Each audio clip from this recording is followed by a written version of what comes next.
Copies of committee reports have also been posted on the city website. We have a communication from Tracy, the city clerk, submitting the office's financial report for 2024. And we have our reports from HPD. We're going to start department reports with the Department of Seniors. And the mayor is here partly to speak on that. Is Mia going to be here? Or? No, I'm here on Okay. her behalf. Good evening, everyone.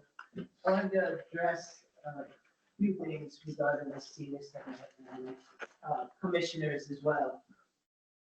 The commissioners are basically volunteers, as you all know, they get $1,000 a year for that. And, there's been times where some commissioners have felt that they would come to the council and it seemed like they were on trial. And, their professionalism, their work ethic, all types of stuff, was being questioned by council members. I'm not, here to call anyone out, but I'm here to just bring it to your attention that, it's tough to get people to volunteer to do work in our city, especially, good work that they could very well be paid for.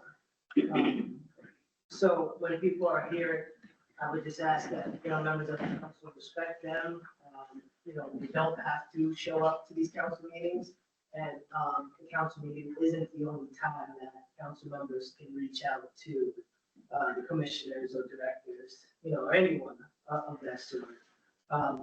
The other update for the senior center, we have partnered with the county.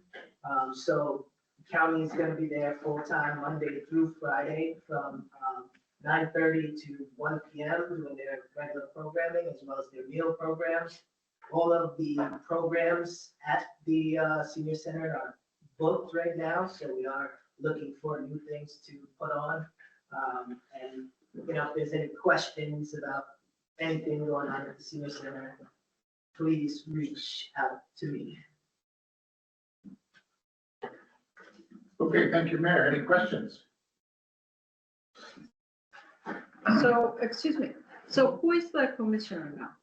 Well, Mia resigned because she felt bullied by certain members of the council. So right now we don't have a commissioner. And the senior center doesn't have a director like the other departments. So right now I'm helping oversee. Do you think might be a good idea to have a director? There's some talk about possibly, moving it back to youth programming as well, combining them again, but they're still early stages. And so, Mayor, they're all still, that's all at the library, correct? Yes, correct. Okay. So the only question I had, I know there was some confusion about invoices. Mm-hmm. I think that's been ironed out. Yeah, and I can explain that too. So the invoices were never received by the clerks or the commissioner. The invoices went to a former employee's private email. So in the past 4 years, they were never received by any of the staff. So I understand all that. I think at this point, I saw some emails around this. I think at this point, all we need is to see what documentation was provided, something that shows here's what it was for this time period.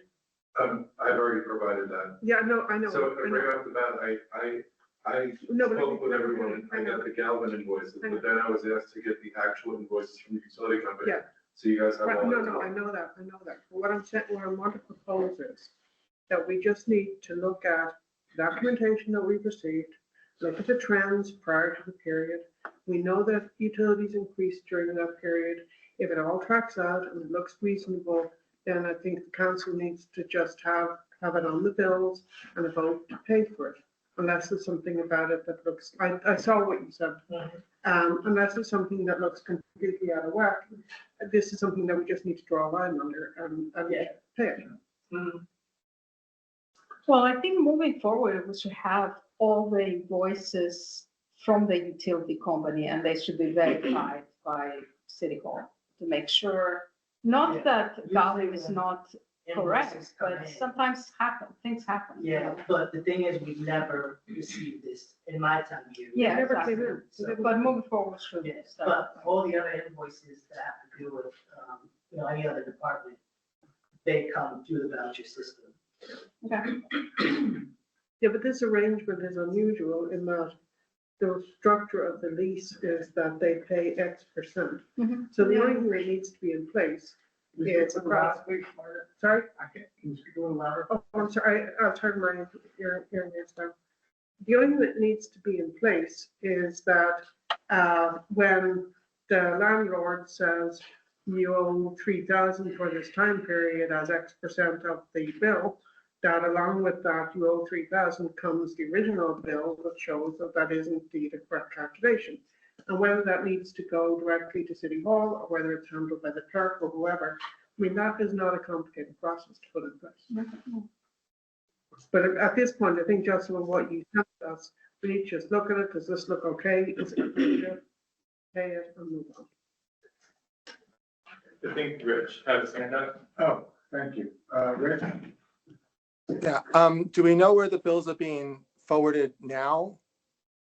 Has it changed? Has the process changed?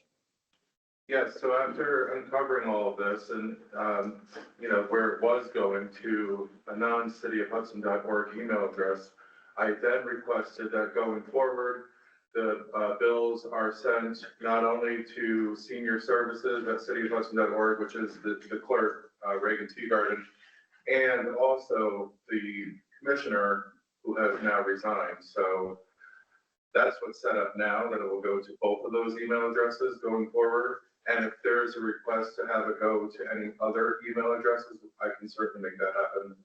I was just thrust into it to try to figure it all out and help everybody. Thank you, Justin. Yeah, thank you very much, Justin. I mean, where do bills from the other departments go to? Does the treasurer get CC'd on any of this or no? The treasurer's office? I think so. I think they probably go to its department. Its department director has to So there's- receive it. Yeah. You get your own, you get They- your own. They're separate entities, probably. We get our own bills and then when we present our voucher to the treasurer's firm, they check the bills and we send to make sure they're correct. So beyond that, it's determined. So what Justin has set up sounds like standard It's, yeah, practice. it's the same thing that we do. Okay, can we move on? Yeah. We have a presentation from the fireman standing in the hallway. All right, for the month of January, we had 37 calls. One was a mutual aid structure fire to call Rick out on 217. We had a fire inside a CVS behind their furnace. It caught part of the wall on fire. Seemed like it burned for a day or two before they decided to call, and it kind of put itself out, but we were able to, they were able to bring some temporary heating in and stay open. And we had one dumpster fire up behind 52 Green Street, behind the, where the current warming center is, the dumpster that they utilize caught on fire out back. We had one accident, which was a rollover at the hospital, in the turnaround in the front area. Had 4 hazardous conditions with no fire. One of them included a 1,000-pound propane tank rolling off of its pad after being filled on the construction site up across by the firehouse, the old pocketbook factory. 4 water problems, 2 cover assignments, 1 for Catskill and 1 for Greenport. 3 good intent calls, and we had 20 alarm activations, which I believe 10 of them were false due to malfunctions. For a total of 37 for the month. Thank you. Any questions from council members? Vicky? Yes, so there is, on Glenwood, there is a house, Yeah. but I think you guys had a call for it. Yes. And it's, there's so much stuff. they go all the way out to the sidewalk, you Yes. know, it's tons of things all around the house. So, I don't know, was there a fire in that house, finally? We believe there was. There was some hard conditions to get around in the house itself. Yeah. Which had us call code enforcement, the health department, and different things like that. So everybody got involved. The house has since been completely cleaned out, is our understanding. No, it's not, The inside of the house has been, outside, the Yes. outside's not. and we're not, because we couldn't really get to a lot of things in the house. We were there for almost 2 hours, let it air out, you know, got no smoke or fire back while we were there, and haven't had an issue since. Were they, code violations? Did they get ticketed for that? That's Craig's department. I don't believe that it is a single family residence, but because of the conditions that made it hazardous for the fire department, Craig was able to step in and, make them clean up and stuff. And then they have to have inspections before they can move back in. Okay. Anyone else on the council? Anyone else in the audience? Thank you, gentlemen. Next up is the Department of Youth. Liz York. Hello. So January is a great transitional month for us. We're working through the second half of our after-school and team programming. We're continuing our youth department basketball league, and we're also doing a lot of preparation for summer camp because all of that needs to be in and prepared by May. So there's a lot of work going into it now. So our staff is working really hard to keep up with that. We're also facilitating a few big and exciting field trips in the future. We're trying to get to an NBA game and a WNBA game. Those are going to be funded by Columbia County DSS. So we're excited to have that opportunity. Our partnership with the Columbia County Recovery Kitchen is continuing. They're giving us the really nutritious, great meals every day. Our building rentals are pretty steady. There's people coming in every weekend. There's a group that plays badminton. There's a group that comes and plays soccer. We've already had a couple parties so far this year, so that's been really great. The families are really enjoying the YDBL season this year. Our program coordinator has done a great job. There's some rec attendants, volunteer coaches, and our refs are all local students, either high school or recent graduates, so that's really cool. And we got some praise this season from the facilities department at the school based on the size of the event we're running every weekend and how well it's going. They really appreciated how our staff has shown up and how our staff is facilitating that. So it's always nice to get that feedback. So as we continue on, like I said, YDBL has been going on. We've got 2 literacy programs that just started for our K through 2 kids, which we're really excited about. We also have beautiful racket with our older kids, and she's doing a creative writing combined with vocal coaching, so that's giving the kids a chance to create their own music by combining those 2 skills. And the rec space is going really great. We've had a lot of fun down there with the games like hoop shoot and bumper pool, and we've done a tournament that went really well, so the kids are hoping to bring more tournaments in this month. A little bit more about those 2 literacy programs. Mrs. Linda from Family Resources of Columbia County has come in to work with one of the literacy programs. They created crayon holders with popsicle sticks and did an art aspect to go along with literacy. We also have Mrs. Juliana coming in who adds a movement aspect to the literacy. So they read a book about yoga, and then the kids all practiced yoga together, which is really sweet. Claremont has come back to work with us again. The kids work with Mrs. Leslie, who's always been with us, and a new programmer, Mr. Jacob. They planted hyacinth bulbs. I don't know if any of you are gardeners, but they look like onions, and all the kids think they're growing onions. So when those flowers come up, they're all going to be pretty shocked. But January's been really great there. We're looking forward to even more this coming month. And then there's just some photos of the kids doing their programs.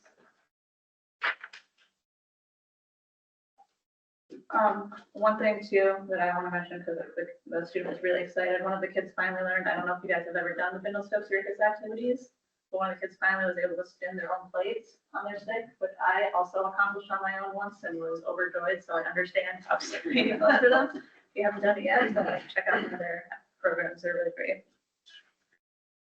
The 3rd through 8th grade after school program has been spending a lot more time downstairs recently in the game room. They've been really into that. They're learning a lot of new board games from our rec attendants. We had someone drop off a lot of old board games, so they're playing games from like the 80s and 90s that they haven't played before, and they're really excited about. One of our staff, Tyrone, is teaching them all card tricks, and they all think he's a legit magician, and I do too, because I don't understand how he does any of it. And the Sylvia Center has moved from working with our older kids in that program to our 3rd and 4th graders, and they're really excited to have their opportunity to learn to cook and get to eat snacks at the end. It's their favorite part. Team programming has been going well. Like I said, basketball season is one of the biggest seasons for our community, whether they're playing or whether they're watching. A lot of kids will end up at that game, so staff will try and take some of the kids that can't get there on their own to the local games. If you haven't been yet, they have their last home game, the boys team. They're also going to sectional, so this will help with their seed placement. We're probably going to have a home sectional game too, so tomorrow night, if you're not doing anything, there's a pretty big basketball game over at the high school. And the kids have really appreciated the new clean gym floor upstairs, and they're taking a lot of extra care to not sneak up those snacks and sodas that they were before. So that's really, really exciting. And we're hoping to take them on that NBA trip as well. Let's see. Registration stayed the same for K through 2, but we had a few more students coming on average each day. Registration increased for the 3rd through 8th, with a daily average of 24, and teen registration also increased, even though the average didn't increase. So once kids start coming back from basketball season, I imagine those numbers will go up. The youth department basketball league's been going really well.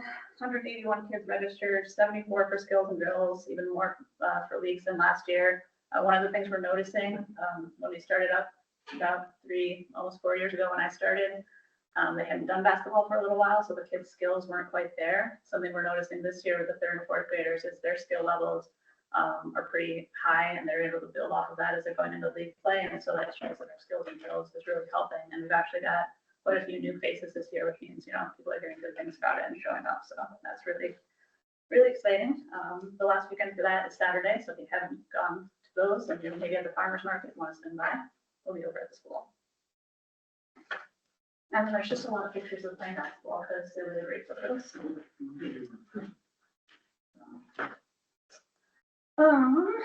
Over at Oakdale Park, you might have noticed there was some tree work happening over the last couple of weeks. Someone came in, took down some of the dangerous and invasive trees. They left behind some wood chips for us to spread out when the weather gets nice.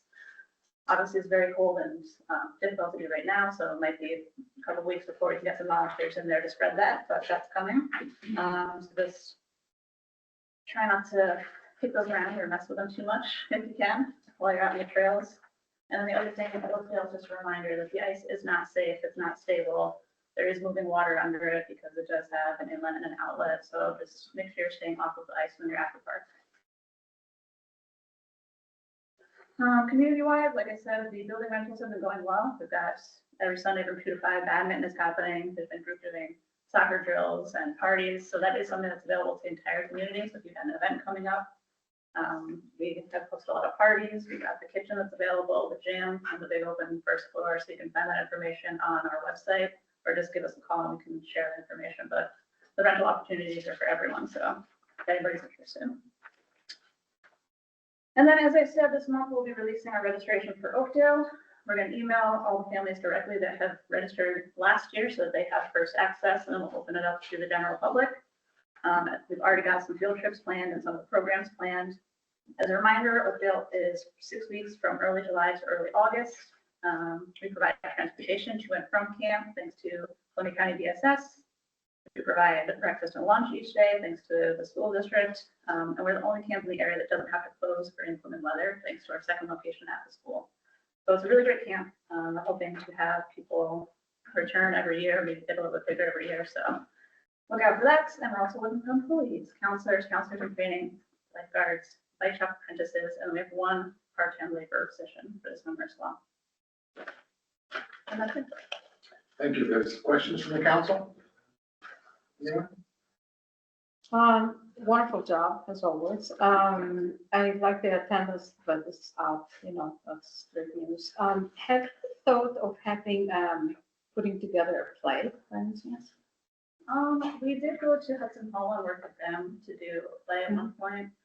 Right now, what I'm finding is that we don't have any big programs like that, but we have so many programs, that it's hard to get kids into each one. So I think something I could look at for the spring, a more performative thing where we just have, there's some fewer options so all the kids can be one thing. But we are looking to do a performance with the songs that the kids create with beautiful racket. So, Oh, lovely. yeah. Maybe you can invite it. Yeah, anytime. Anyone else? Comment? Liz, about these spinning plates, I'm pretty good, but mine usually has food on it. That's So fair, yeah. usually I'm Little pretty good messier. at spinning the plates. So I know that in the gym, the heating system's always been a nightmare on the floor, with the dust. Do you have that? I know there's a special product to help, like a magnet to pick up the dust. Is that something you're using, to help maintain the floor? We have the dust mops and the special. Spray bottle. bottles to go down, yeah. Yeah. So now that also I've learned a little bit more about the floor, based on our use, the cleaning and the refinishing is something that should be done fairly regularly for us, about every 3 to 4 years. So we are doing our best to maintain it in between as well. I know it's a nice, when it's new, it's a nice, it's a nice smell, a nice look. Yeah. when it's done. The kids aren't sliding everywhere. Yeah, it's like ice. Anyone else? Public? Okay, thank you, Liz. Thank you. Thank you. Heather? Wait, are you I there? Oh, who's that? Rich, Rich. Oh, okay. Oh, sorry, this goes back to Liz. Was there ever an update on the trail from Spring Street through Oakdale, or since that was closed, or is there a status change on that or no? There's still a little bit of a standstill. So the electric company did their own survey and they have an idea of the property, and we're trying to discuss with them, and Andy's part of the conversation, and the mayor, about whether we're going to purchase it or we're trying to have it be like gifted as a tax exempt kind of thing. So it's still in the works, but it hasn't been finalized. All right, thanks. Okay, moving along. Heather, are you there? I'm here. Okay, you're back. The report, guys. I am back. I'm just going to share my screen here. Okay.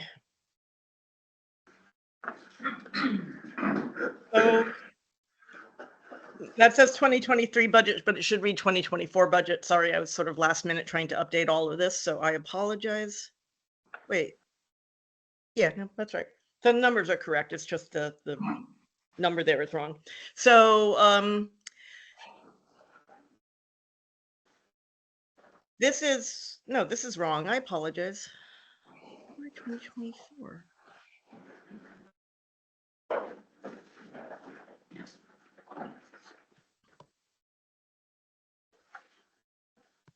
Oh, I'm sorry. This is totally the wrong agenda. It looks like it overwrote my new one with an old one. Oh, never mind.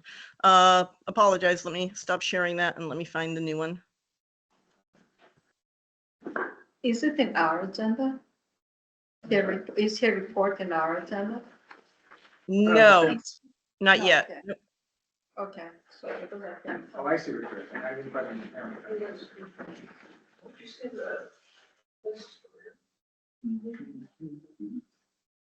cancel it. Oh. You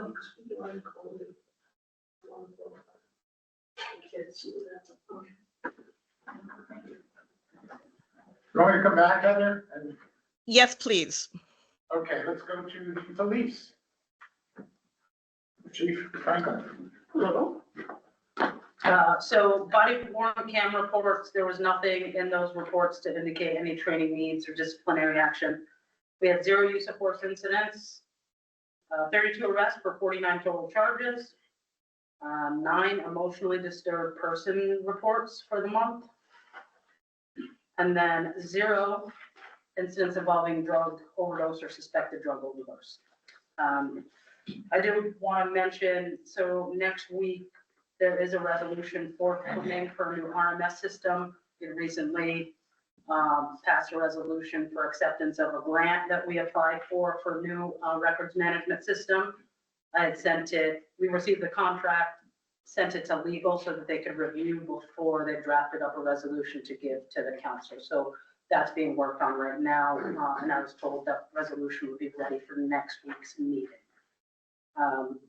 There were no pedestrian accidents for the month of January either. And then we have a car seat event planned for March 22nd. We're just waiting on the location, whether or not that's going to be at the station or the firehouse. So once we have a flyer for that, I'll email it to the council if you want to distribute it for anyone. And I know I've mentioned in the past before, but we do have a low income program. So if anyone knows of anyone who's in need of a seat, we have them to give, to distribute to the community for any families who aren't in for that. That's it. That's it. Great. Question from the council first. Well, thank you. Oh, sorry. Yeah, I just, with what's going on nationally right now, we are a sanctuary city. And I would just like to know how the police department is positioned with regard to that. How are you planning in advance? Have you already been approached? What goes on if somebody is arrested and they're in the court system and they're potentially undocumented? What is the situation? So last week, I actually had a meeting with the mayor, the mayor's aide, and CCSM regarding all of this. And the resolution, the executive order, actually, it doesn't make us a sanctuary city, which I guess publicly is better for Hudson. But we're an inclusive and welcoming city. But we still have plans to follow everything that's in that executive order. Obviously, there's one exception where police would be involved, where we would get involved in aid if need be, and that's if there is a judicial warrant issued. I also had a meeting with Liz as well to talk about if anyone needs assistance to review paperwork. If ICE does show up, that they could call us and we can help review that paperwork if no department wants to deal with that.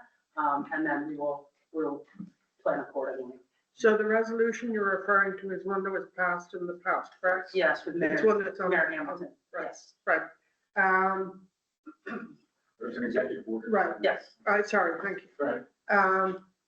But do we have clear direction that local and municipal services, resources, et cetera, We have our own policy based off of that executive order, which basically outlines that we follow that executive order aside from, again, if there's a judicial warrant. right, so does that policy cover non-usage of local, I don't know if it says that specifically, but I can get a copy of the policy and send it to the council. That would be helpful. I think that would be good, just to refresh our memory, I think we could, great, just. I'll send it tomorrow. Thank you. If I remember correctly, I think it was a good balance between your policy and the executive order. But Good, Chief, did you? Yeah, thank you so much for taking over the parking bureau at your place. It's fantastic. So the resolution is for the remodeling, would be 70,000. And then if it is less, I noticed there was a 10%. Then it will go back to the general fund. What happens with, if there is leftover money? I think Heather could probably talk on that. I would assume it would go back there unless we keep it in case there's other incidentals. Yeah, okay. But we wouldn't just keep that. It'd be great though. Yeah, thank you. Anyone else? Heather raised her hand. Heather, is this about, are you ready or you just want to ask a question? No, I was going to continue on Mashonda's comment, which is the money would be sitting there in that account, but it could not be repurposed for another use unless it came before the council to get it transferred somewhere else or to get another expenditure approved. And assuming it doesn't spend, then yes, it would drop down to fund balance. Okay, thanks. Anyone else? No? Thank you, Chief. Thank you. Heather, are you ready now? I am. Cool. Let's try this one more time. Take it away.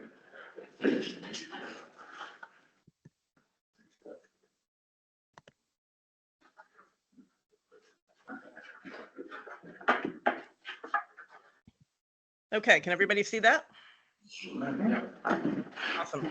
Okay, so we're going to look at where we are 2024 year to date, which technically, since we're in 2025, you would think would be the final numbers, but they are absolutely not. And I will explain why and a reason, but we'll show you where we are to date. And then I have, you know, the first month of 2025 as well. So let's start with 2024. Building and plumbing permits. So you can see our 2024 budget for plumbing permits was 20, and we're currently at 13.3. There's a chance there might be one or two. So basically, if we sometimes things happen in the prior fiscal year, but we don't find out about them. We don't get invoiced or we don't get the receipts from the department if it's revenue until the following year. Those are generally called chargebacks or 600s. If you listen to department heads talking about 600s. So there is a chance there will be some amount potentially of plumbing permits to be charged back to increase that number, but I don't anticipate it being enough to reach that $20,000 amount. For all of these numbers, we should have a much better idea at the next departmental report meeting because we will have a lot more of the chargebacks done by the departments. Building permits were at 210.4 versus 225, so a little light on that as well. Again, there may be some charge that could bring us up to that number. But, you know, relatively close overall for those two combined. We're at 91% of budget, so about 9% off of what we originally budgeted before any potential chargebacks. For parking revenues, same thing as there could potentially be some chargebacks. There probably will not be a whole lot. So you can see that we're at 91% of the budget for on and off street parking. Those are meters. So we're at 167.2 basically versus a budget of 184. And you can see all the way to the right-hand side that the 2025 budget for that is significantly larger at 264, but that anticipates both the addition of the parking kiosk on Lower Warning, which will be brand new revenue, as well as potential increases in rates TBD in terms of whether it's going to be, you know, based on time of day or day of week, because those kiosks at least will give us the opportunity to program different rates based on required usage or demand. Front municipal lot, you can see that that number came in higher, which is what we were all anticipating / hoping with the removal of the permit fees. So our 2024 budget was 400. We came in at 465. And again, you can see at 527, it's still a pretty aggressive increase, about a $50,000, $60,000 increase over where we came in at 2024. And that's not anticipating any rate increases. It's just anticipating that more people will have to pay for the day rate as opposed to the annual or semi-annual permits that have been eliminated. Parking tickets, you can see we came in a little above. That's, I think, because for the last, I'm going to say 3, 4, 5 months, maybe, we've had a full staff of parking enforcement officers for the first time in a while. And so you can see that the 2025 budget at 440 is about a 10% increase over that. I believe we were also anticipating increasing ticket rates.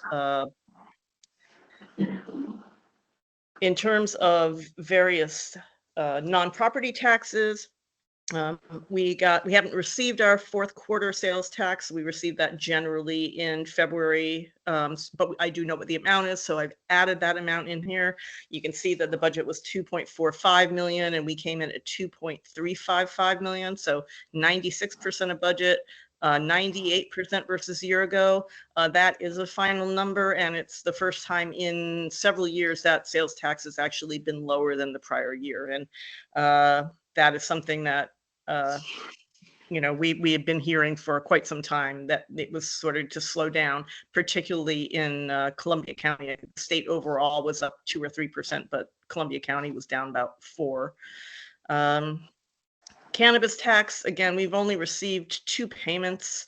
I think everybody from the state through the county and distribute that to the city is still sort of working out all the kinks. The amount that we have so far is only through August, so there will be a charge back for September through December once we receive that money from the county and make a determination of how much of it is for the balance of 2024. So I anticipate that number going up. Mortgage tax we've talked about before, we came in a little higher than budget, which is great. Lodging tax, I have not been able to complete the December reconciliation yet, but it's going to be roughly another 60,000. So that would get us to roughly 440. And then there'd be a chargeback of a portion of the first quarter of 2025 because it works on the same cycle as the New York State sales tax filing. So the first quarter in 2025 filing actually includes time periods that are for 2024. So there'll be an additional charge back for that. Having said that, I do not think we're going to hit that number. So that will be something to keep an eye on. So I've touched on this a little bit in talking about those numbers, but in terms of finalizing 2024 financials, what we generally do within the city is we close the books by March 2025 for this year. So that means basically all the departments, when they get their bills and they know they're for the prior year, they can charge them back themselves. Anything that doesn't happen at that point, if there are outstanding obligations for 2024 and the books are closed, that's when you're going to see that encumbrance resolution that I do in March of every year. But we should have a rough estimate next month of sort of final revenues and expenditures and understanding how that's going to look in terms of our fund balance. Other 2024 keynotes are the AFR, which is the report that goes to the state controller, is due by June 1st of every year. We don't anticipate them any trouble meeting that deadline. And then we already have the auditors scheduled for their big press in mid-July. We obviously work with them well before that, and we work with them well after that. But there's like a 2-week period where it's just nonstop barrage of requests from them. And so that's scheduled for mid-July, which is great because that should give us plenty of time to get the audit completed in time to file it with the municipal market. So we don't have to file a notice of non-compliance because we have to have the audit done within 365 days of the close of the fiscal year for the municipal bond market. Otherwise, we get basically a ding. Okay, 2025. So literally, this is just January actuals. No, I think she has it on this graphic. Oh, okay, sorry. I think Never mind. she's gonna talk about it. Never mind. Okay, I mean, but if you want to ask questions at any point, feel free. I don't One let me. minute. Yeah, Heather, I was just gonna ask you actually about the 2025 budget for lodging tax, but I see your next page is gonna cover that. Yep. Okay, so and actually, let's just, since you're asking that specific question, let's go back up and look on this. So the lodging tax 2024 budget was 625. We're at 380. I anticipate that going to easily 440 and probably 475 to 5 at the most once we do the chargebacks for the first quarter. So with those numbers in mind, you can see that the lodging tax forecast for 2025 is significantly higher at 750. That was based on the anticipation of the number of the new hotels that are in the works coming on board and starting to pay their lodging tax. So the Pocketbook Factory, the one on Warren Street, and I believe there's one other that I can't remember off the top of my head. It also includes the fact that it went, the lodging tax percentage is going from 4% to 5%. So that is a 25% increase, just apples to apples. It would go up 25%. But it's unlikely that we will hit that target for 2025, I think. Right? I mean, based on where 2024 is coming in, I would agree that it is probably unlikely that we're going to hit that target. I mean, the Pocketbook Factory is not open yet. Plans on opening in July. Correct. Oh, wait. It's not me saying that. You walk back there? Now you're buying it. Okay. Yeah, that's fine. Is that it? Nope. I mean, so that's it for that. So you can just look at where we are 2025 year to date. It's only 1 month, so I'm not going to spend a whole lot of time on it. But, you know, we're seeing revenues in every place you would see. There's nothing in the sales or cannabis or mortgage lodging taxes. We just wouldn't literally receive any of those funds yet. But I'm just keeping it here as a placeholder. I did update the 2024 actuals to date and the 2025 budget. Operational, I won't spend a whole lot of time. Suffice it to say, as it always happens, we were supposed to spend basically the last week and a half, 32 hours a week working on getting the new utility billing system up. It did not go well. It is not going well. They were supposed to have had all the data in and mapped. The mapping didn't go well. So we're still working on that. We're working hard with the provider to make sure that the delays in this are not going to delay the implementation of the other components, namely the finance package and eventually tax collection. But it's a lot. It's a lot. And I wish it was going a little better than it was. On the other hand, local gov, which is our, the system that we use both for registering short-term rentals and doing the filing and collection of the taxes. And now, as of this year, also helping with the compliance side, they converted to an integrated version of that platform, and it went very well. One thing that I'm working on is just looking to change the expiration date of the certificate of authority, changing that date because while the law indicates when the registration period is, which is basically the month of March, for whatever reason, and I believe it had to do with the original software providers limitations. So this is going back to 2017. The expiration date of the COA was set to be February 28th, which makes no sense if you're not filing for renewal until the month of March. So I've been in touch with Crystal just to make sure that we can go ahead and change that expiration date from February 28th to March 31st, and then everything will be hunky-dory, and that will continue to go well. I won't go into the issues with payroll, but we're having issues with payroll and the fact that the city has been hit with penalties that we should not have incurred due to some issues with the payroll provider, and they're not setting up their filing timings correctly. So that's a whole other issue we're dealing with. We've got Andy Howard involved in that one. So not only is that trying to deal with all of that issue, it's also putting us on hold with New York State retirement system that's pressuring us to go to what they call the gold standard, but we can't get that done until we get this other issue resolved. So there's a lot of stuff going on in the background that is just kind of not ideal that we're working on. Sidewalk Improvement District, I think you guys all know that seems to be moving at this point. I feel like, figuring out all the rates and things like that and how to get into the assessment database is going along smoothly. Real Property, Columbia County, Suzette Bowie has been really helpful in that regard. My big thing that's still a question mark is we still have to figure out how to get this not just on the tax bill. That's going to be relatively straightforward. How do we get it in our tax collection system so that when we're taking in the money, we know where to take it and it gets coded to the right place. It goes to the GL from the collection software to the finance software. We've obviously been in discussions with our software developer about this, but that's the next big question mark we need to make sure is clear. In terms of borrowing, we had an initial discussion, bond counsel, Rob Perry, Delaware Engineering, myself, and EFC regarding this large sewer upgrade. It's like $180 million project broken out into 3 phases.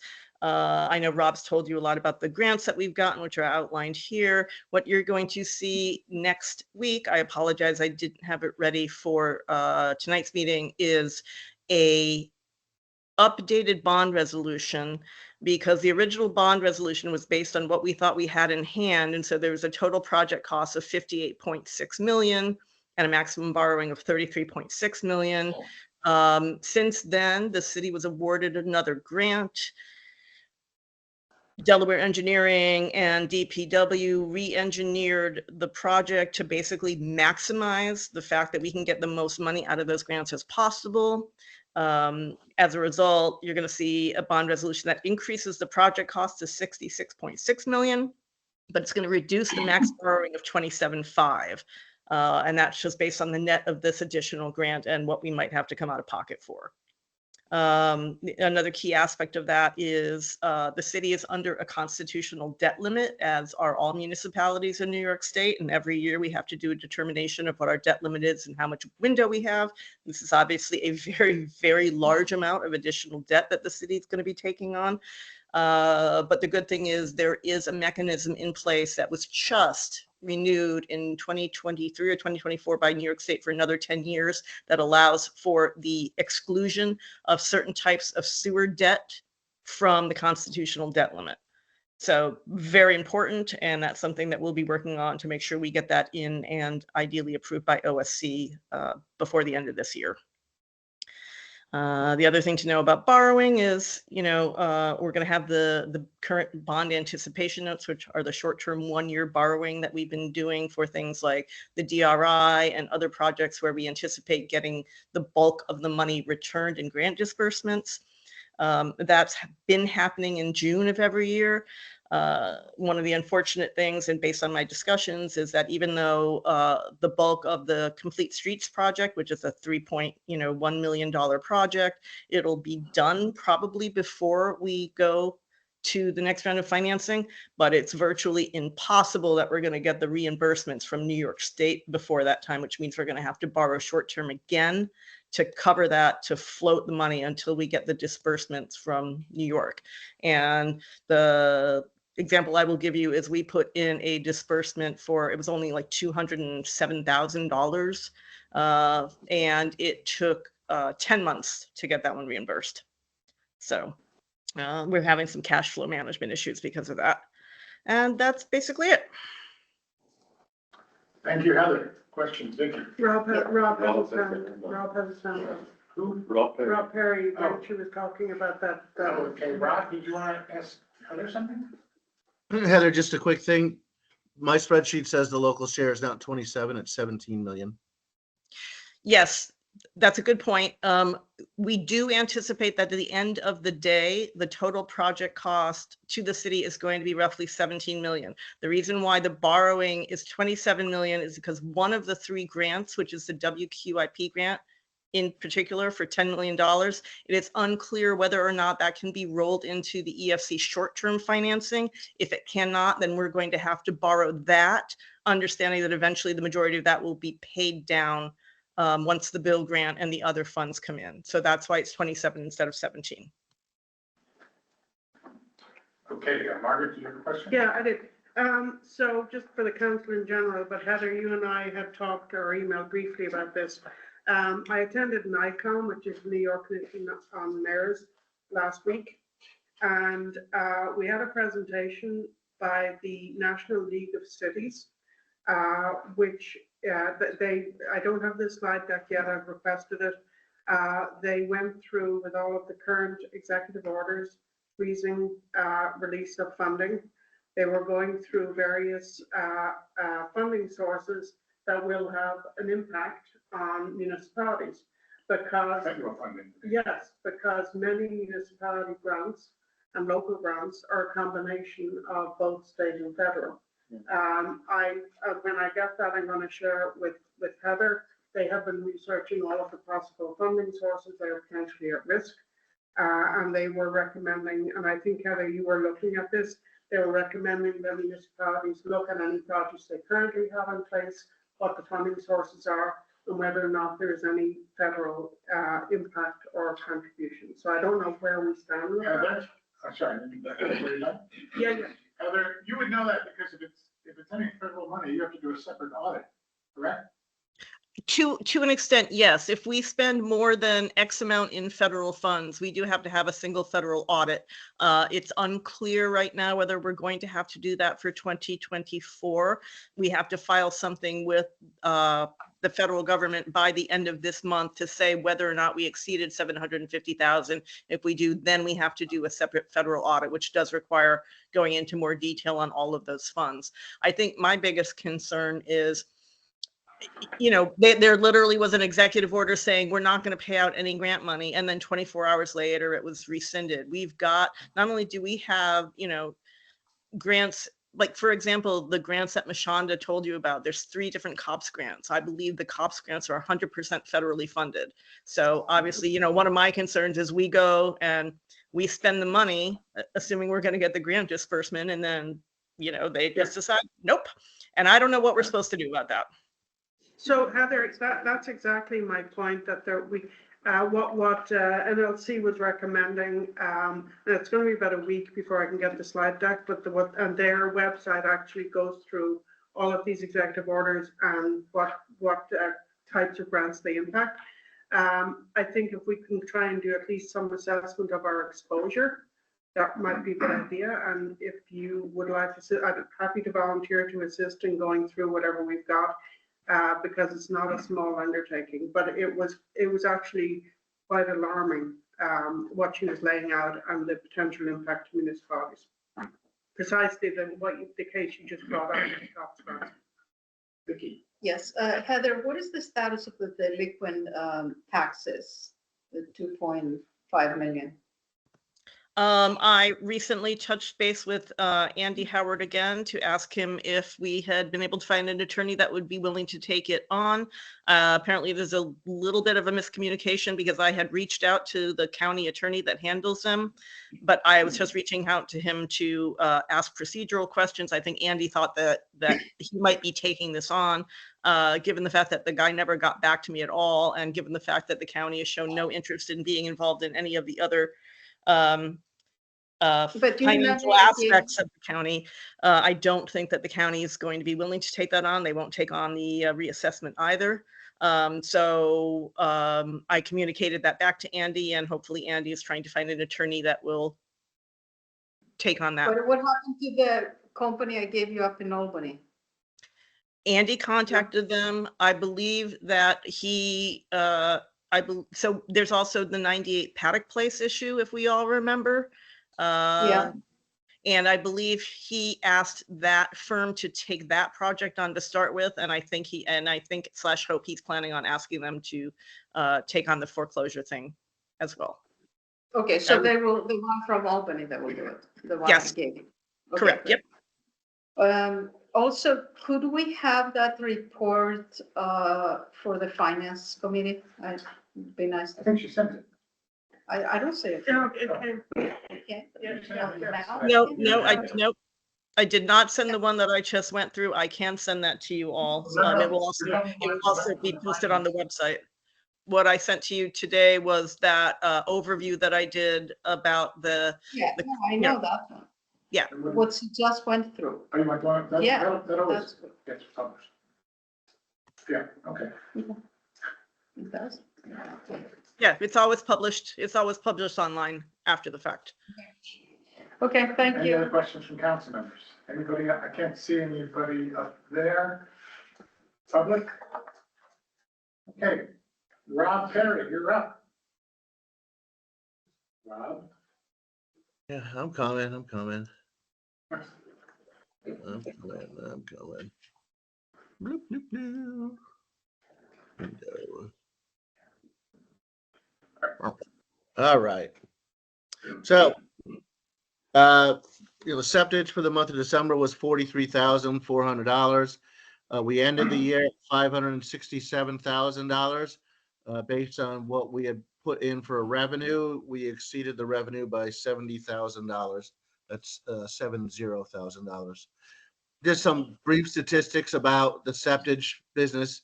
So we received 2,928 loads. That averages about 11 a day.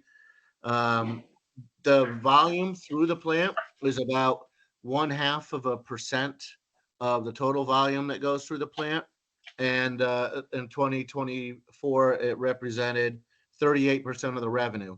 So it's pretty good margins. It's pretty important that we keep that business operating, because it is, like I said, it's paying more than a third of the budget.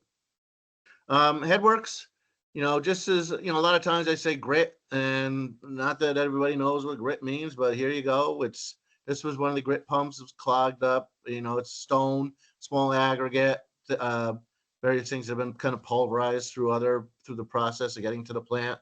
Then they basically, it's manual labor. They take elbows apart, use some hoses and various spoons and get it all cleaned out and back together. It is winter, so the clarifiers are exposed to the elements, and it does happen where they'll get ices or chunks of ice will get in there, get stuck. So in this instance, the cross collector, which are plastic, snapped, and they have to drain the tank down. This is with it put back together, and once it's back operation, they send resume flow to the tank, and away it goes.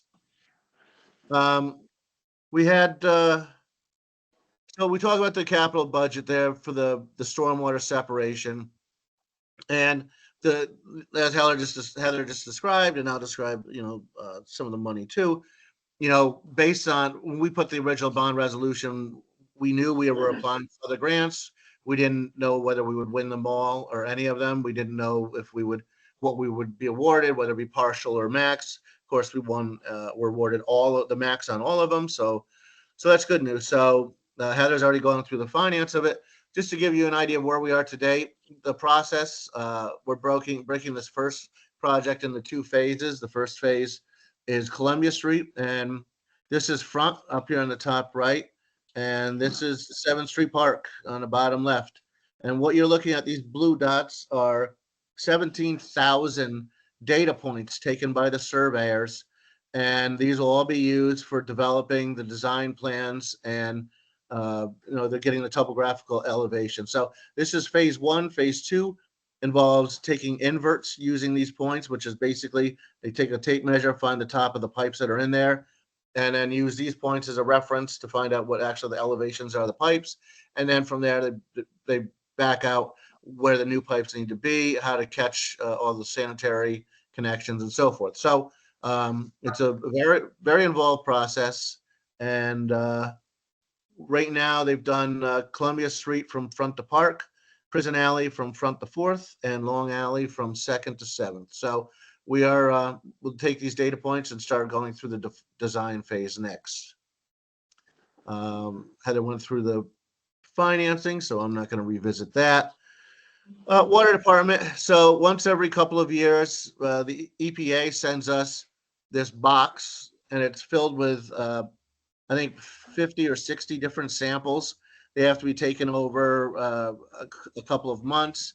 The samples are things that we test for already through our lab, and we put in the annual water quality report. This is an independent sampling that the EPA requires. And like I said, based on our size, I think it's once every 3 or 5 years. They'll be testing for organics, inorganics, PFAS, some microbials, disinfectants, disinfection byproducts, and radionuclides. So there's a broad spectrum of things that they test for. We've had several breaks. It's winter and it's rather cold out. So this is an example of what happens when it's frost break. You'll see it's a perfect ring around. It actually snaps it like a pretzel. So the fix is a sleeve. I think this was on Oakwood. And then we just had one last night on Parkwood, and this is what it looks like when we show up. The yellow flags are because they can't paint the road when there's water on it. In this instance, you can see the bottom of the main actually had blew apart in 2 large sections. So in this, they have to cut the section of pipe out, insert a new section with a couple of couplings, and charge it. So that was last night's activity. It's important to understand that once we finish these breaks, we put a product called Cold Patch on it. It's a winter product. The asphalt plants are not open. We can't put hot mix on it. There's a lot of things you can't do in the winter. So the idea is that this holds the material together. Unfortunately, when it comes into contact with snow plows, it doesn't hold very well. So, we can either plow the roads and get the snow off, or we can leave ice patches and not pull this stuff up. It's a balancing act. The coal patch loses all the time. Then we have to go back and repatch it, dispatch a crew to it. But it's, you know, when there's one storm after another, which I'll get into next, you know, it becomes a little bit more complex. There's, so I guess a lot of questions about our watershed and where our water comes from. I watched the video with the CAC and actually met with Trent, I think his name is Troy, who's the director of CLC. And so, you know, went over. So I'm trying to, you know, I get questions periodically from various elected officials, but, you know, I never had any actual presentation recently. So this is a map of our watershed. This yellow area is actually 55 square miles. It encompasses portions of the towns of Claverick, Hillsdale, Copake, and Taconic. So way over here, you've got Forest Pond, which is behind the Martindale Diner. This is North Hillsdale. This boundary over here is just past the Dutch Treat, I think it was called. You've got Copake Lake, obviously, is in there. The Parkway. You got 5 miles of 23. So these little kind of fingerlings, I just tried to highlight all the tributaries. The green areas are all wetlands. So some of our water comes from runoff, and some of it comes from water coming, you know, emanating from the earth below. In either event, it all comes down to our inlet down here, the Forge, which is the little white area with the red dot. So what happens is, you know, if there's the potential for contaminants in the system is honestly, it's a fact of life. You've got state roads, you've got Parkway, you've got hundreds of miles of county and local roads, and you've got hundreds of residents, dozens of farms, businesses. They're all in here. So the potential for anything, you know, to impact the water is everywhere, and it will always be there. You know, the reality is to get all the way down here to the Forge, it's going to have to work its way through. One would assume that if there's any kind of an environmental issue, that obviously DEC and whatever would be responding. They'd clean it up in place, you know, put barriers down, things of that nature. So in the event that something did make its way all the way down to the Forge, but meanwhile, you know, 98% of the water is going over the falls there. You know, we're only grabbing a small portion of the flow. But in the event that some didn't make it, we have the opportunity to open blow-offs, divert the water somewhere else. We have the opportunity to shut off flow to the reservoir altogether. At the reservoir, we have the ability to shut a valve at the inlet and stop any and all water from going to the reservoir. Now, that may sound like a doomsday thing, but it's actually the way these guys designed it 125, 50 years ago to give the city control over what goes into the reservoir. Because the reservoir itself has got this teensy little watershed. So outside of something happening, well, namely on Reservoir Road, you know, we're pretty well safe. So just to give you an idea, if something dire happened in the watershed and we had to shut off the supply, you know, these are the elevations and these are the flows that are in that foot. So in the top 5 feet of water, there's 21 million gallons, which basically is about 21 days. Or I'm sorry, what do I have here? About 14 days of water. So, you know, it's a reason we have a reservoir, because it allows us to insulate our system while whatever takes place in the environment is corrected. You know, like I said, but that doesn't apply to Reservoir Road. If something happens there, our water supply is immediately compromised, and then it'll be exciting. We had a sewer break. This is actually at North 3rd Street looking down towards the Charles Williams Park. There is a sewer main that runs down that hill. And so this is where it was replaced. Because we have the fans of the garbage cans out there just to show that, well, we installed the new polycarbon ones. We're actually refurbishing the ones we took out so that we have those in inventory. And let's see, repairing older, doing some signs replacement. Some of them get knocked down and clipped. Just like a quick little time lapse on snow. You know, here you've got, you know, snow falls, you know, truck responds, truck makes another pass. After 2 passes, you can see the salt working on the road.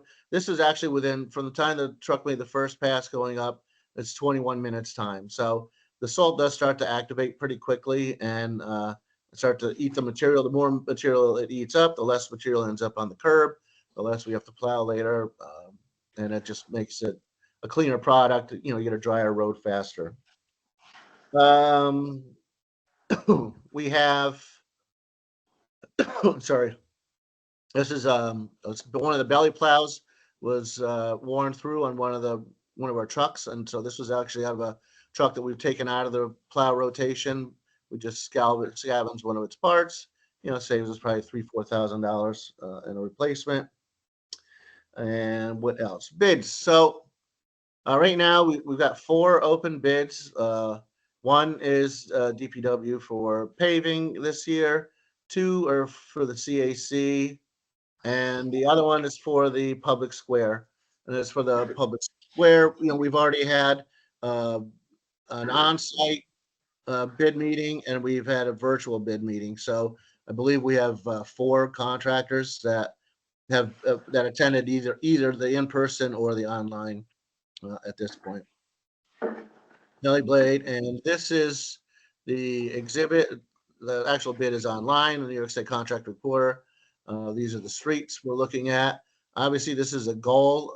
Do we usually hit our whole goal? Usually not, because we don't know what the price is going to be for the tonnage and the square footage and the linear footage, and you know what the final number of ramps are going to be. So we put it out there based on what comes in as bids, and then we kind of wait for our DOT to tell us what money we're actually going to have. Then we make a decision as to what can and can't be done. And as a segue to DOT, so there was a group of concerned citizens that were talking about how the city's budget exploded over the last couple of years, and I didn't really pay much attention to it because I know DPW's budget has been anything but explosive, except all of a sudden I see this sheet and it shows the DPW is up by 20%, which I know is bullshit. So at that point, I look and I notice that this STR, which is State Touring Routes, and POT, which is HR pave potholes or something like that, are 2 different lines of basically CHIPS related money that DOT has given us as an appropriation. Now, we usually put in a basic amount from the same amount from year to year. We just put it as a placeholder. Then we would get a letter from DOT. They would say, this is what you spent last year. This is what your new appropriation is. This is what your total balance is. We would do a budget amendment. But, a couple of years ago, the decision was made to basically include all of these extra accounts in the original budget. So what happened is a budget that was typically $300,000 all of a sudden went up to like over $1 million total. Now, there's a couple things to be aware of. One, the money that this is just accounting. I mean, we could have just as easily left it the other way. We could have broken the CHIPS out entirely and just created a capital project for it. There was discussions that we had during the budget process. This was the way it was decided to go forward, and it's fine. There's nothing wrong with it, except that it gives the misillusion that there's more money being spent without.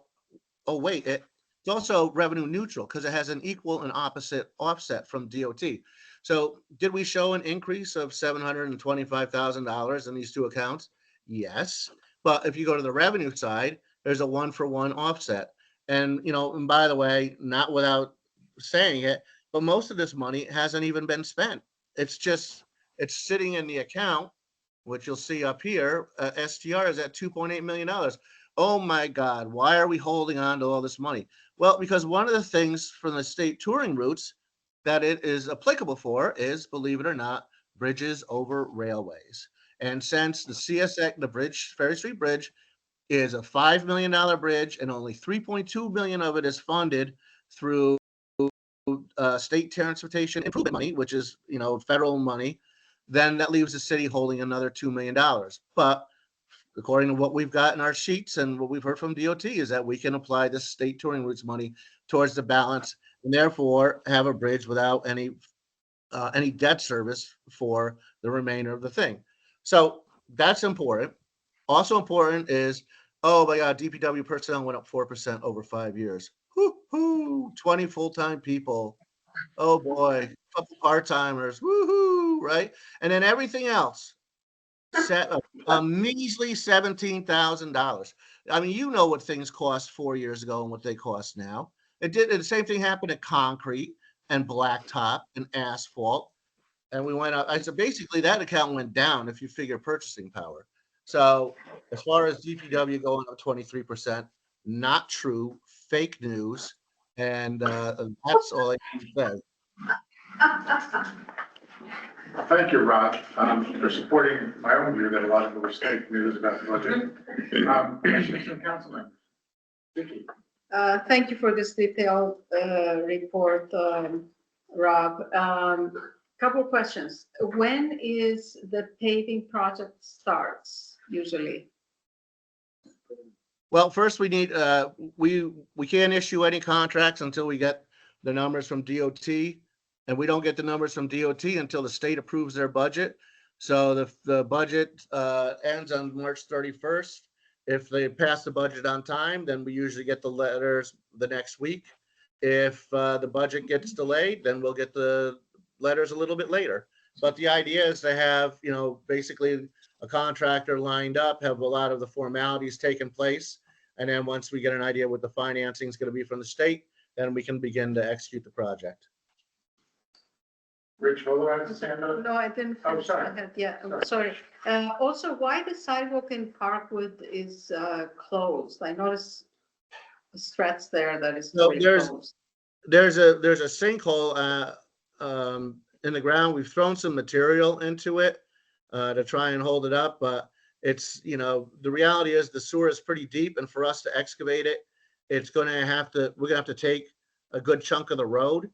And when we do that, the cold patch is gonna basically take up most of the road, and it's gonna be an awful piece to drive over for the next 2 months. So the plan is, as soon as the asphalt plant opens in mid-April, the first project on the list will be to excavate that, to make the repair, and then we'll be able to do full restoration with a permanent product without creating a hazard for cars for the next 2 months. Okay, thank you. You're welcome. Rich Fuller. Rob, thank you very much for that, for the watershed explanation. That was great. Thank you. So Heather's report said that the lodging tax is dependent upon the hotels going online. Is there any, I mean, maybe I'm wrong here, that's why I'm asking. Is the hotels going online dependent upon any sewer projects or no? They are not dependent on actual sewer infrastructure projects. They are dependent on getting a sewer extension permit from the DEC, which is something I've described before. That is something that some of the applicants have provided us DEC will only accept it from the city. So some of the applicants have sent us their applications with their payment, and we've reviewed it and forwarded on to DEC for review, but some have not. So I don't, but I mean, that's the least of their concerns. I mean, the Elks Club, the Union Street one, I don't, are they even doing anything there? I mean, I haven't even, I mean, a couple of these guys are underway in construction, but a couple of them don't appear to be, but I don't follow it. That's a Craig Hague stuff. But from DPW, no, there's nothing infrastructure related holding them up. Thank you, Rob. Great, Any other thank you. questions? Thank you. Council members. Public? Okay, thank you, Rob. Great, thank you. Moving right along, we have a bunch of resolutions that we should be able to go through pretty quickly.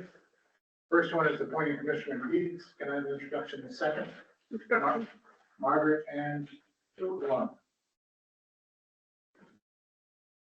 The second resolution supports it. Oh, we have someone here to speak about this second resolution. It's to support the designation of the Harriet Tubman Underground Railroad, New York Scenic Byway. As Vicky Jensen Flood. Vicky Jensen, Flood, are you there? Yes, I'm here. Hi, I'm Vicki Jimson Flood. I'm with the African American Archive of Columbia County. And I'm also on the steering committee for the Harriet Tubman Byway. And I'm here to answer any questions that you happen to have. We hope that you certainly will approve the resolution that that designates the byway. It goes through 22 counties in New York State. It's a 550-mile byway. It doesn't cost anything, and it's just a way to tell the story of Harriet Tubman and other freedom seekers in New York. Thank you. Can I get an introduction in a second? Margaret and Logan. Okay. The next is a budget amendment covering payroll chargeback. I'm sorry, excuse me. What? Vicky's not been a part of this. Does she have to stick around or? No. Okay, I just want to let her know. Okay. Yeah. Budget amendment to cover chargebacks. Payroll, I'm sorry, to cover payroll expense. Can I have an introduction in a second? Margaret and? No. Next resolution is a budget amendment to cover the expenses of a common council or printing expenses. Introduction in a second, please. Margaret. And Jennifer. Excuse me, what kind of printing and advertising we are doing here? What is $2,000? Printing and advertising. 21. Are we advertising anything? I think we gotta advertise our public notices, right? Yeah, well, yeah, that's, it's mostly for stuff that gets put in the paper. And that's that much? 21? Oh, yeah, we put a lot of stuff in the paper. Right? Yeah, every special meeting, every notice gotta be. All the notices, all the, how do they call them? Sorry, the, mass gathering notices, you put in the paper, that's a lot put in the paper. I mean, you would think it would have went down because we're doing paperless, but it's the advertisement on that side of it. And that's the printing too? Printing. That's considered printing, because printing in a newspaper. Okay. The next resolution is a budget transfer to cover the expenses of the parking bureau. Can I have, introduction in a second? And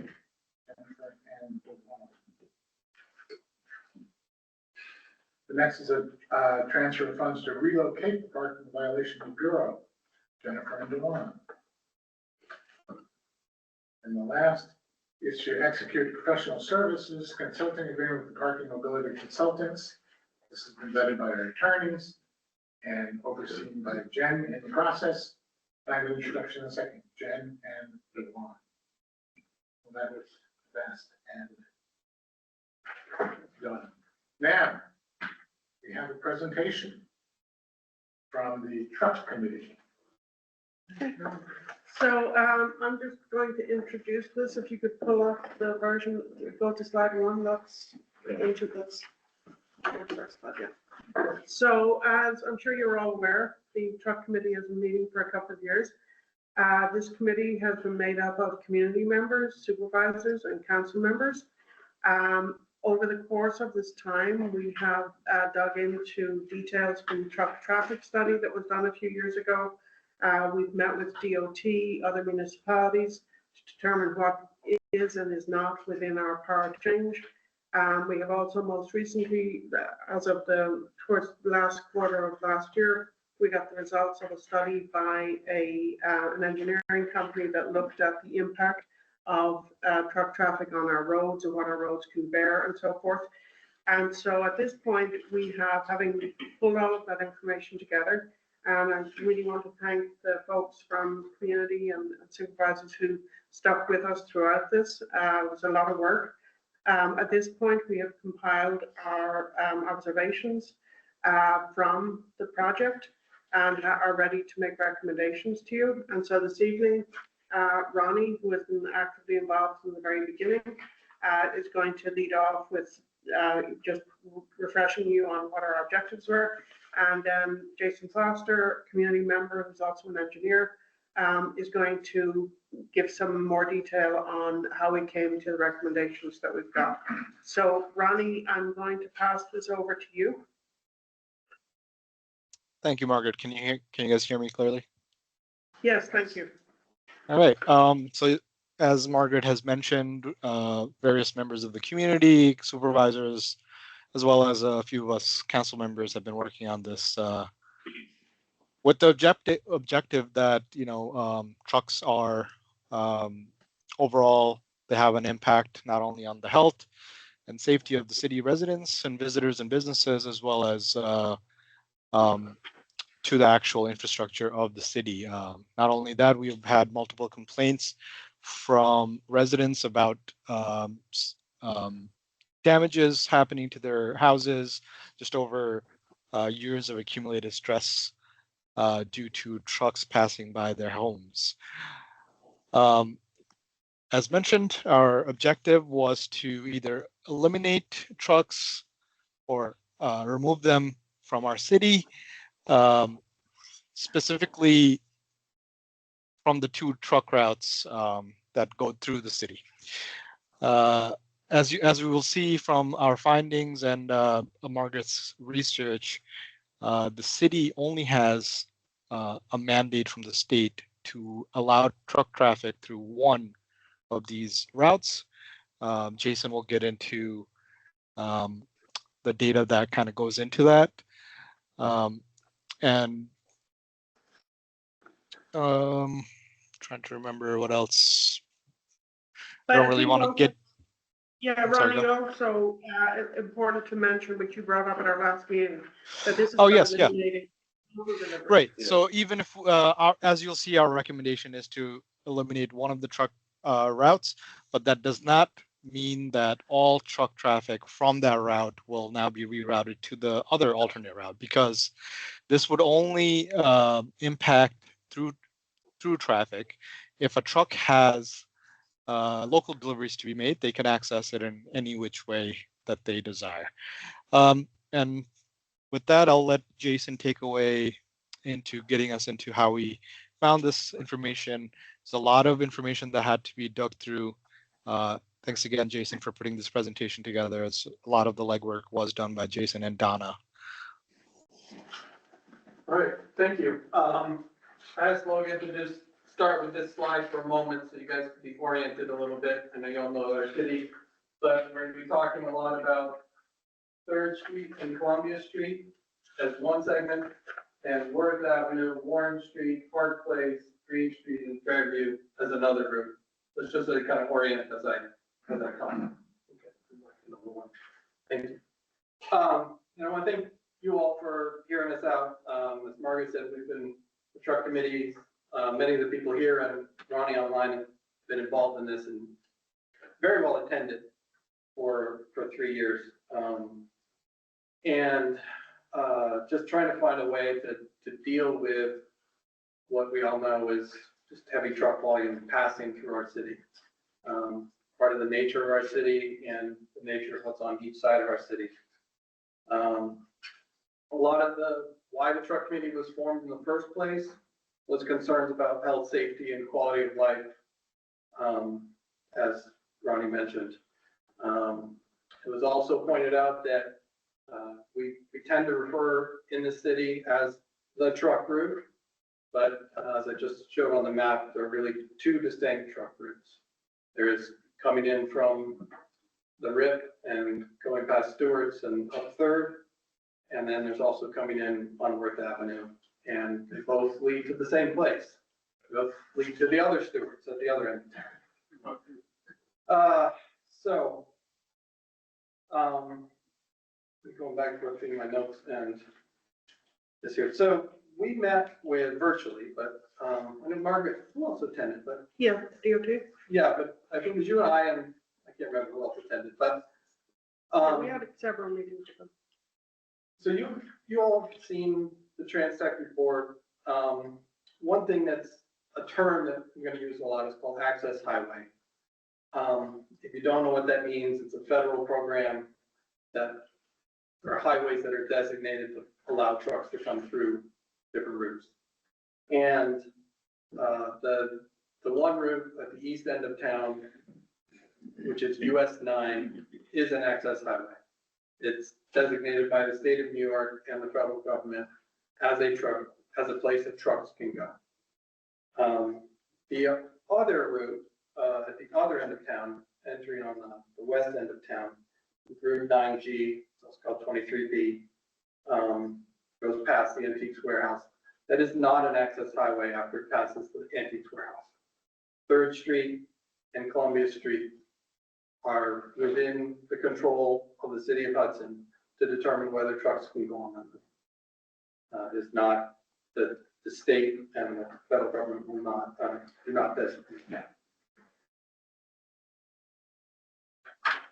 So, I'm gonna try to go fairly lightly over the study that I believe was attached as well to your distribution. It's hard to read, it's very technical.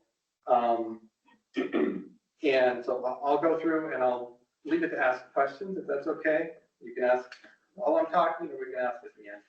Jason, can I just chime in on something here, because we've been in the weeds of this for so long. I just want to be real clear on something. When Jason's talking about access highway, we are required by the state and by the feds to allow trucks to get from one side of 9 to the other side of 9, to get from 9 up to 66 or to 23. On that end of town, we are required to provide some route through the city. Once they get to the warehouse, we're not required to provide any access for something coming over the rift to the warehouse to get to Fairview on the other end of town. And the reason that was put in place was back in the 80s, there wasn't a depot there. It was put in place so that trucks could get to that depot, but it was never to provide access. Furniture warehouse. Right. The L&B. Yeah. That's right. And it was never to provide access from that end of town to the eastern end of town. I just want to make clear to everybody that And that's. the idea of access highways is so ingrained and so solid. If we ask them, the L&B products is gone, there's no reason for trucks to go there. We ask them to de-designate from 23 Stewart Shop to the warehouse, and they said no. We said it doesn't do anything, it's just a dead end, and they wouldn't do it. Yep. So, the alignment of this truck route that is 3rd Street and Columbia with the condition of poor pavement was just noticed by us, by the truck committee. You notice that Columbia is a mess, 3rd Street's always being worked on. So it just happened to align with what is a truck route but not an access highway. So we found a company called Transtech that has a product, a machine called a falling weight deflectometer. And that's why I'm gonna skip over. If you want me to explain later, I can, but they shake the road.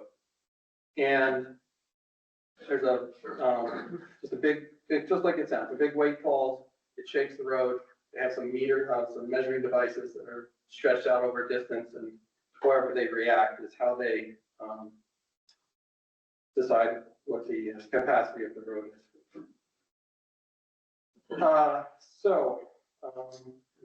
Check on those. So then on this next page is just a specific, it's kind of redundant, but this is route number 1. The reason it's called route number 1 is because that's what Transtech decided to do. But this happens to be 1.3 miles from the border to Public Square. You go to the next page. This also happens to be 1.3 miles from Tom's house to we end up out on Fairview. So it makes it easy to compare, right? We're maintaining twice as much road surface as we need to. So let me go to, this is the page I showed you at the beginning. They call it deflection routes. This is actually out of their report. That's why I just included it. This is also from their report. So the best way to think of these two graphs is like seismographs. An earthquake happens, ground shakes. If an earthquake's bigger, it shakes more. If an earthquake's smaller, it shakes less. In this case, it's actually how the road's reacting. And this is 3rd and Columbia Street. Higher amplitude is bad. Lower amplitude is better. So they saw deflection. They've actually kind of reversed these here, 3 to 18 mils. it means stiffer, more sound pavement. Over here, they saw up to 40 mils and indicating pavement structure which may be distressed at the surface or sublayers. And sublayers is going to be an important element because they're expensive. So onto the summary and the findings. Again, each route is 1.2 miles long, so we can analyze their costs similarly. Rob was talking earlier about the CHIPS money and the state touring routes. So what he typically spends it on, last year it was Columbia Street past the hospital and Washington Street. It's called mill and repave. They mill, I think it's 2 inches, and then they repave. And so I did some consultation with someone at Colarusso. They did the work and what that costs over 1.3 miles. So that would be this maintenance one here, $800,000 for 1.3 miles, either section. And that actually works out to what I saw in the budget was last year's 2 line items, the CHIPS and the state touring routes added up to about $800,000. This is really all coincidence. I'm not this. The 1.3 miles of $800,000 equal to miles. But that maintenance is, as I can tell, is determined by Rob. He chooses what sections get done. So I don't know when these sections, if we were to say repave them, would get done, but that's what it would cost.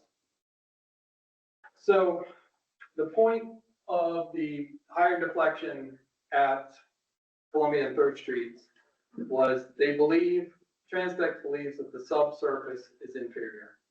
And to fully repair those, you would need to excavate the entire road, put down a new subsurface, and repave the whole thing. The same contact at Colarusso estimated that at $1.8 million. It would last 20 years, but that would be the cost of doing that route. Logan, can you go to the next slide? Does it, that shows the. Oh, yeah, this all summarized down here. So,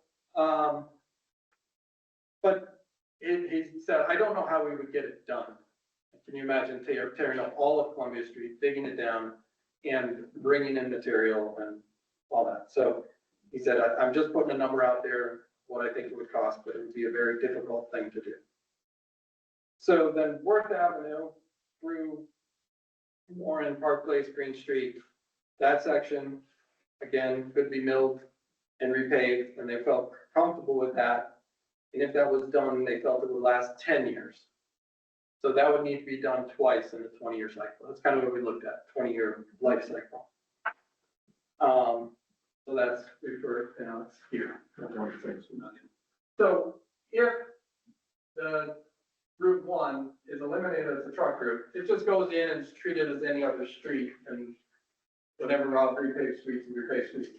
If it is continued as a truck route, I'm right at the moment forgetting, Margaret, where did we end up with the maintenance? That's okay. Yeah, So alternatively, if you were to just mill and repave Columbia and 3rd Street, it would be 800,000. You'd have to do it every 5 years. Yeah. Yeah. So that's where the 3.2 comes in. So 816. full replacement, 1.8 million. Mill and repave, do it every 5 years, roughly the same result. So, those are the costs. That's basically the 2 different solutions for the 2 different routes, mill and repave or full replacement. In this table summarized. So this kind of needs to be done either way. And I think that's important. If I take a moment to say my personal feelings on trucks, as I live on the truck route. We've slowed down the trucks, theoretically. Right? We've made a 25-mile speed limit. Thank you all for doing that. I think if they're slower and they're on smooth streets, and they also had lines on those streets, would be even better. But it's not, then we're just dealing with exhaust, right? I think that the shaking is the hardest thing about living on the truck route. And, I think Worth Avenue is worse than any of them. That section is not in good shape. So I think somehow that should get on the list to be repaved. So the city of Hudson has the power to de-designate Route 1 as a truck route. Then it just goes and gets repaved whenever the city wants to repave it for cars. But it would show significant cost savings. But I think on Worth Avenue and Green Street, houses are set back a little bit, and we know how bad they are. Columbia Street is really tough, right? Those houses are really close. So I think citizens deserve that. I think finding a way to get Columbia Street, de-designated would be wonderful. Alternatively, it could be repaved every 5 years. And then, as I said, I do think that as we're required to have trucks travel through the Route 2, which is Worth through Green Street, I think we should repave those. And I don't know, we work with Rob to determine to get those moved up the list, but I think that's enough. So the final recommendations of the committee, and this is something we all came to, was that we are not required to allow through traffic from the warehouse to the other end of town, so we do not need to do that. There's a cost factor involved, but there's a very, very large human factor involved. And as you pointed out, Jason, those houses are right on the street, particularly on Columbia, and there's a significant negative impact on quality of life for the people living on Columbia Street from having those through traffic trucks going through. So there's also quality of life on those other streets, but I think with repavement, it would be significant. Yeah. That would be an improvement. So our hands are tied with regard to connecting 9 on either side of the city. We have to do that. Other than going up Prospect and building a new road, there is no other way to get from one side of 9 to the other side of 9. So the mitigating impact here would be to ensure that, okay, let's prioritize, as Jason has said, paving that appropriately so that the road is smooth. And that eliminates a lot of the shaking piece. As Ronnie had pointed out at the beginning, we're talking about through traffic, so it's not like every truck that currently goes through the city would end up on that route. If they have a local delivery, they still come into the city. But our recommendation is de-designation of prohibiting through trucks from going north of the warehouse, and every other street, and every street in town becomes, what is it, 5 ton, whatever. Just no trucks permitted except for local deliveries, with the exception of the eastern end of town where we are required by law to allow connection from one side of 9 to the other. So that's our recommendation. 2 things that came up as you were talking, Margaret. Yep. This spring, we should have the haul road open, which will impact volume of trucks in the city, including the route we're talking about. And then we had looked at just removing super big trucks, the 53-foot trucks from Columbia and 3rd. It'd be a nightmare to enforce. If literally no truck is allowed on the route, we think the police would have a better chance of being able to enforce it. Now, what about the trucks coming from the docks? They're That's still, what I was just talking about, the haul road. They've already built most of the haul road, and they should be this spring open, and the trucks will go south of the city through the. They won't come through the city. I have a question. Yep. So, first of all, I think we should welcome any part of the city that has a relief from the trucks, and well done from the truck committee. I'd like to know if there is a calculation in this study of what the future paving costs will be once Route 1 closes, and then most of the trucks will have to go through Route 2. It remains the same, that the recommendation is to repave the route every 10 years. It's not based on volume, but Not based on volume. it's based upon the quality of the road and the weight that the road can withstand. No, So- but isn't it more frequency, like the frequency of trucks, if it increases, the deterioration of the road should increase? So instead of having it every 10 years, you may need it to do it over 5 years. They did not feel that was, That is not the no. case. And, like the volume, I always, when people ask me, I think 50% of the trucks will be off the road and going on the whole road, from what I see. I mean, ideally, you want them to take other routes, not to even count them. Who wants to go through the 7th Street? But Well, we, yeah. right, but we have no authority on No, I understand all that, but I'm saying it's good we're making it hard for them, so they will choose to take another area. that. But the engineering company that did this study were really just looking at it in terms of what can this surface withstand? And they based it on the weights of the trucks Yeah. going through and so forth. So it's not really about a volume issue. was Margaret, I think to Vicky's point, that is kind of part of our strategy. It is to make it I'm more of a sorry. nuisance. Oh, that's Ronnie. Sorry, go on, Ronnie. I was just pointing out what Vicky is saying is kind of the strategy. Along with lowering the speed limit and making only the legally required route be the one that is the most annoying to take, because just like she mentioned, it would be a truck coming in and then turning right on to Park Ave. And hopefully that's enough of a nuisance that it just completely bypass the city of Hudson. That is part of our strategy. Yeah. Jason, so two things. It's a pass-through traffic is a mandate. Why is there not more federal funding that we could apply for to? Because the city of, for one thing, the roads in the city of Hudson, there are no federal or state roads in the city of Hudson.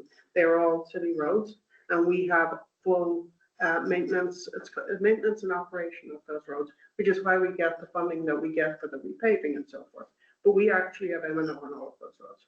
Because initially, when we embarked on this, we thought that was actually a state road. And Rob Perry gave me emails, correspondence with DOT that actually said there is no such thing as a state road in the city. No, I'm not saying, right, I'm saying we have to maintain it. But what you're saying is that, there's a law, a rule, saying that we have to give them pass-through traffic. We have to provide that. route. I see that as part of the reason for closing the route, is that there are burdens on this city, right? The fact that we have to have trucks go through here is a burden to us. Now, we have the state touring route money and the CHIPS money that we can apply to it. We could apply for grants. There's no one that says we couldn't, but there's no specific direct source other than applying for grants.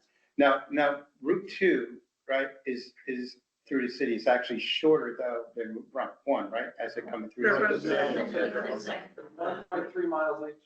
Really? Mhm. But it's also both ways, right? And Route 2 would be both ways, in and out of the city, right? So, I mean, both of them go both ways.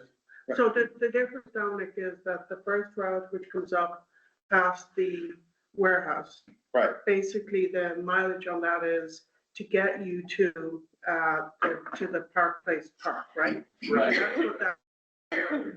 And then the other one is the route on the eastern end of town. Right, they overlap for a moment. So Everything eventually ends up on Green Street. And Everything it's very ends up- lovely to live on. Green Yes, Street. how is Green Street? I mean, Green Street's great up to McKinstry. It had been repaved. I don't know why, but there's a portion that's been repaved up to McKinstry, and then between McKinstry and Churchill's house, it's probably a little bit better than working, but not great.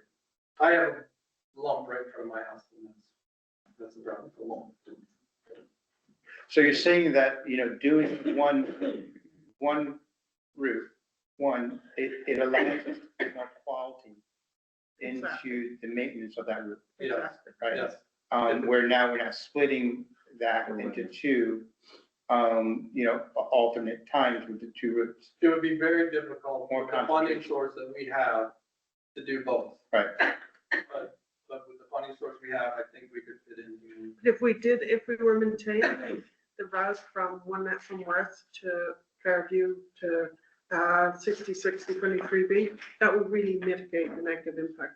And given that our hands are tied and we have to allow access, the smart thing is to mitigate that as much as possible. And as Jason pointed out, to try to completely, what really needs to happen with Columbia, if it continues to be used the way it's currently used, is that it needs to be completely repaved, which is really not a feasible project. Excuse me, Tom, how do Worth people, residents feel about this? Oh, I just love the truck traffic. No, I'm just saying, it increases. No, they're all against it. But, you know, very true. It's not so much paving, it's, when it is paved, what happens is a lot of manhole covers and other things in the street start to sink. And that causes the biggest problem, because when trucks hit those spots, it sounds like a bomb went off. And that's where a lot of the shaking comes from as well. Also the braking coming down that hill, right? Coming down one The hill. truck braking? There's no hill. No, coming down Worth Avenue. You're right, but there's no, that warrant. Yeah, Yeah, that's not such a show, No. it's already going slow at that. okay, yeah. I think the new light helps a lot. Yeah, it does. Yeah, actually. Everything has calmed down work to a degree. No one's happy about it on work, but, you know. Yeah. But when I they know should, that, when I built my house, I knew it was on the truck. Yeah, I did too. Gotta be honest. So what if truck goes from 23 to all the way in the Hall Road, into the Hall Road, like, you know, coming to the Newman Road, from Newman Road to come this way, and like the Scalis Street, I go to 66. we did look at that. We talked, we had a conversation with Paul Russo about it. The problem is, they would be against it, except it goes through their mind. It goes through their, where they blast. So there may be a chance we could get like just ADM. Yeah. But we need them to open first, we get them themselves running, and then That have is a something we conversation. should discuss. Because ADM maybe is probably the next That's when they're bigger. largest, They, But- they, but it's hard. one of their concerns when we talked to them was, the insurance piece of it. And I think that they wouldn't be, opposed to a discussion. I think it would also require some kind of, you know, state, support to do that. Well, no, I think we wouldn't open it as a real route. No, but it would just be for ADM, but they would need, right, ADM would be the primary thing. Right, because Colorado's clients, they have people that come with their own trucks. Yes. Will use this route. Right. And so they will have, they can't accept non-Coloruso trucks. Right. And ADM kind of makes sense. Yes. Linda, No, I'd just like to stay on the focus of this right now. I appreciate your comments, but the reality is taking this.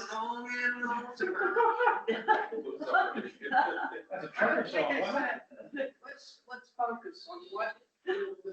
I don't know what's going on, sorry. If we could focus on what our recommendation is, I think that would help everybody stay focused on what we're recommending is that we should close one of the routes. Yeah. And that's really honestly would make a huge difference to this community. Boys and Girls Club is on that route. Right. That alone would take a tremendous amount of traffic away from a very important part of our community, which serves children. The Empire Rail comes in that route that would allow bicyclers to be safer to come into our city. Just think about what that would do for us. And also, I've been on Columbia Street almost 30 some years, and I cannot remember it ever being milled and repaved. Ever. And also, more things I can be done think after we've it's been closed. shorted all along, but reality is it's a roller coaster right now.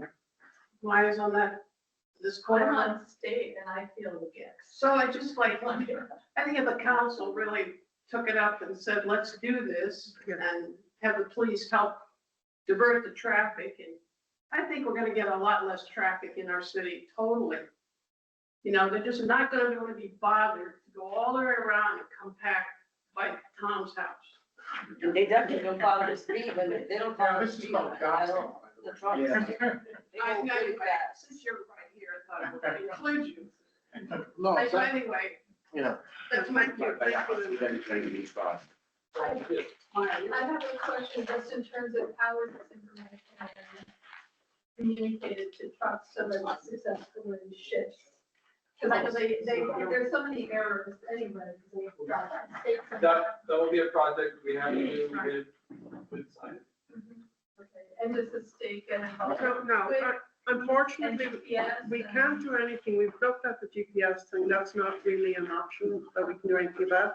Probably our best approach, we've talked to the police department a couple of times, is going to be pulling people over saying, as they're going past like Colaruso's area, where are you going? Or do you have a local delivery? Giving people warnings, educating them. There's going to have to be a period of education. We can put signage up, no local deliveries only, no through trucks, that kind of thing. But it's going to have to be on that level. And one of the things that Colaruso actually did when they were doing their haul road was on either side, they put in a gravel paving, fairly lengthy gravel paving on both sides. So one of the challenges the police department had with anything we were proposing was where would we even pull people over to ask? But now that is actually there, and that's an option that they would be able to do that. And I guess another question is, like, when I see trucks going by my house, if I happen to be home, like, I take a picture of it. Like, can citizens be involved in, Of course you can. like, communicating? I've taken many No, pictures. I think of you many need to trucks. discuss this with the police department. yeah. I really feel is the truck committee gonna have a So talk with the next step, we've done this portion of our work. We've pulled everything together. We've gone through 2 different studies. We've met with DOT. We've done everything we can. The next step is going to be that I'm going to be bringing a resolution to the council, basically laying out what our recommendation is, and asking the council to vote on. That's going to be our next step. Okay, what I'm saying is, you got our vote, don't worry about it. No, that is not the issue. The issue is, are you gonna have a talk with Ms. Sander, with the police department? Yes. About, And we have met with her. well, not only signage, they actually need to pull Yes, we over have discussed. trucks that Yes. are all over the city. Yes, we have met with the police. Go ahead. They also have partnership with the state. Yes. State police, Yeah. which is called commercial truck units. Yeah, we have had that conversation. And they're willing to work with there's a separate unit for commercial vehicle enforcement. Okay. And they are willing to cross-train. We have this conversation even when Chief Moore was there, where they're willing to cross-train with the police in Hudson. But really important is the fact that there is now the possibility of them pulling trucks over on 9G and say, what's your destination? Are you delivering in Hudson? They couldn't do that before, but they are very open to this. It'd be good if it starts soon, because right now they're all over the Yeah. city. No, that's partnering with the police is going to be a very important part. And education. Yeah. Yes. I'm concerned about a GPS thing, because a lot of times I've seen trucks get stuck, literally stuck, because they've been routed some way on their GPS. But we can't do anything. Yeah. We talked to DOT about it. They can't do anything. They can do anything Really? about it. Yeah. The GPS Turns out they system, all use Google. yes, They all use Google Maps. Is there a way to? Yeah, is there a way? Talk to Google Maps. so when they use the Google know. app, there's an option, what kind of vehicle you're driving. I think they don't pick those kind of stuff like in the GPS stuff. So that's why the GPS thing is a small car, so then give them this route. And there's an option like if it's a truck or something, then. I just don't understand, how does Google Maps knows this resolution that's gonna pass and it's gonna be So wait, effective? we have to, I want to go back to what Linda said. I know, that's what I'm saying, it has to be a way. Okay, I want to come back to what Linda said. Let's focus on what we can do, what we are recommending. This is what it is. Then you take- We can now go down the rabbit hole of Google Maps after we've done this. But we actually had this conversation with New York State DOT. And there is no simple way to change how things are routed in these maps. Yeah, I agree with Linda and Margaret too. We just focus on this, what we can do, then we talk about it later, like GPS and another. I'd like to see the final product. And we just make something established. Well, with all the. Well, I think that's all we've got. Well, there's a lot of pieces that are, once Colaruso Road, there's a lot of pieces that we gotta see also gonna benefit us too, right? Besides moving the road, cars access, all that's gonna change this for the better. So Are we I done? think our timing is gonna be key. I believe Rich has a comment. No, I'm done. Okay. Any other questions? I believe Rich has a comment. Rich wants. Rich wants Rich. Hi, thank you. Thank you very much, Truck Committee. That's amazing. Thank you very much for your recommendations. Maybe I missed this, but is there a way for us to budget this out for DPW over the next, how many years to repave these roads? I mean, is the money there? That is actually, the financial information in detail is contained in the detailed report. So that information is there. And it does come out, I believe, on Route 1, Jason, to pretty much the CHIPS budget, correct?